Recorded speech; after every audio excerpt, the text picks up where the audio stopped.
have with me Vijay Jasuja. He's in Sirsa right now. Vijay, what's the ground report? Hardly any time left. 6 p.m. Is when voting ends. How has been the voter percentage?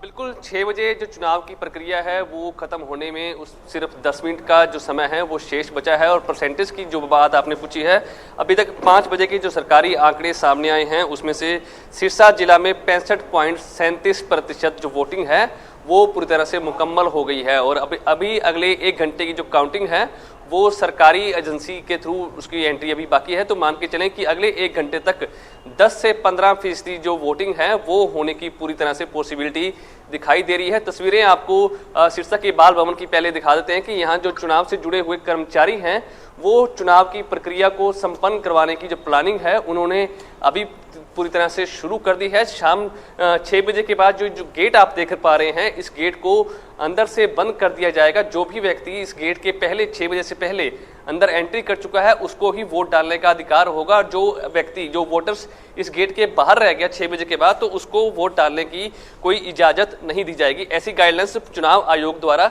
जारी की गई है। तो साफ तौर पर अब जो 6 बजे का जो समय है उसमें 8 या 9 मिनट का जो वक्त है वो शेष रह गया है, लेकिन चुनाव की प्रक्रिया अभी खत्म होने में कुछ ही समय का शेष समय रह गया है। लेकिन अभी भी फिलहाल जो वोटिंग की प्रक्रिया है वो जारी है। इक्का दुक्का लोग ही जो हैं वो यहाँ पर आए हुए हैं। कुछ लोगों से बातचीत भी कर लेते हैं। वोट डालने आए हैं आप? हाँ जी। क्या सोच के वोट डाल रहे हैं आप? क्या मुद्दे हैं आपके? 1 मिनट वोट डाल लें जी। तो साफ तौर पर समय कम रह गया है और लोग जो हैं इक्का दुक्का वो अब वोटिंग डालने के लिए इकट्ठा हो गए हैं। सबसे पहले जो प्राथमिकता है उनकी वोट डालने की है।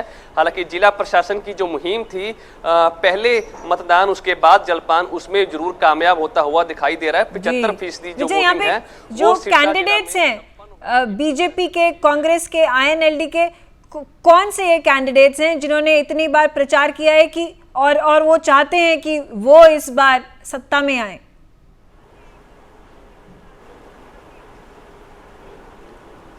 बिल्कुल बात की जाए तो उम्मीदवारों की बात की जाए तो सिरसा जो हेडक्वार्टर है, सिरसा में बीजेपी के जो कैंडिडेट थे रोहताश जांगड़ा, वो हरियाणा लोकहित पार्टी गोपाल कांडा के समर्थन में उन्होंने अपना नामांकन वापस ले लिया था। या यूं कह सकते हैं कि बीजेपी की जो कैंडिडेट है उन्होंने अपना सरेंडर यहां कर दिया था। उसके बाद कांग्रेस के जो उम्मीदवार हैं गोकुल सेतिया और गोपाल कांडा में सीधी टक्कर मानी जा रही है। दूसरी तरफ जो आम आदमी पार्टी है या दूसरी पार्टियां हैं उनके बीच में कोई ऐसी टक्कर देखने को नहीं मिली। जीत और हार का फैसला गोपाल कांडा जो हरियाणा लोकहित पार्टी के उम्मीदवार हैं और गोकुल सेतिया जो कांग्रेस के उम्मीदवार हैं, इन दोनों में से ही जीत और हार का फैसला हो जाएगा। जी, यहाँ पे आपने काफ़ी लोगों से बात किया। आप 7 बजे से फील्ड पर हैं, सिरसा में हैं, काफ़ी सारी कॉन्स्टिट्यूएंसीज, पोलिंग बूथ्स पे गए हैं। यहाँ पे लोगों ने क्या बताया, उनके मेन मुद्दे क्या रहे?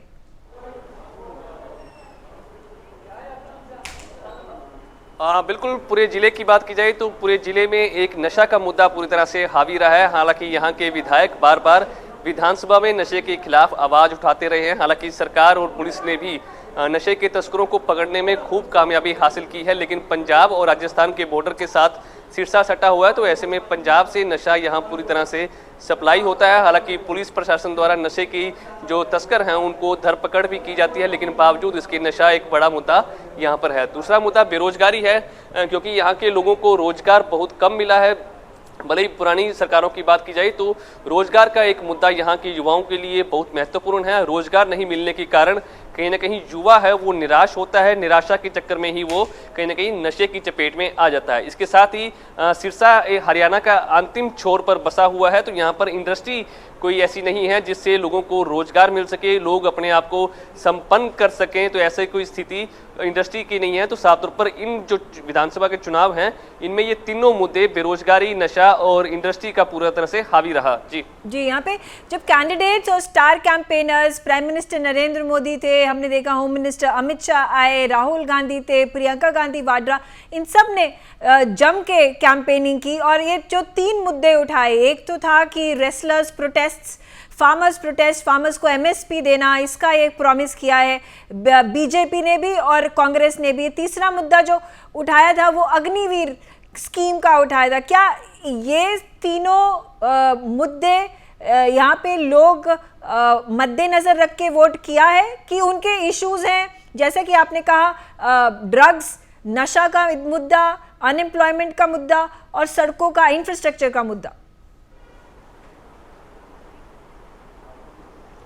बिल्कुल, आपने तीनों मुद्दे गिनाए। तीनों मुद्दों में से एक अहम मुद्दा है किसान आंदोलन। किसानों का जो प्रोटेस्ट था, अगर पंजाब से वाया दिल्ली उनको जाना था तो सिरसा ऐसा एरिया था, सिरसा से क्रॉस होके ही पंजाब के और हरियाणा भर के जो किसान थे दिल्ली आंदोलन में शामिल हुए थे। हालांकि जो किसान आंदोलन का जो पीक जो आंदोलन था वो सिरसा से ही शुरू हुआ था। तो सिरसा में ऐसे बहुत से किसान संगठन हैं जिन्होंने केंद्र और हरियाणा सरकार की नाक में पूरा दम किया हुआ था, जिसके बाद केंद्र की सरकार को जो तीनों कृषि कानून हैं उनको वापस भी लेना पड़ा। हालांकि किसानों की काफ़ी जो मांगे थी वो हरियाणा सरकार के सामने भी थी कि हरियाणा सरकार पूरी तरह से हरियाणा के किसानों की जो फसलें हैं वो एमएसपी पर जरूर खरीदे। हालांकि पिछली बार भी सरकार ने वादा किया था कि एमएसपी पर जो उनकी फसलें हैं वो सरकार पूरी खरीदेगी। हालांकि हरियाणा के पूर्व डिप्टी सीएम है दुष्यंत चौटाला, वो बार बार ऐलान कर चुके हैं कि हरियाणा की काफ़ी ऐसी फसलें हैं जो एमएसपी पर सरकार खरीद रही है, लेकिन कहीं ना कहीं इस सच को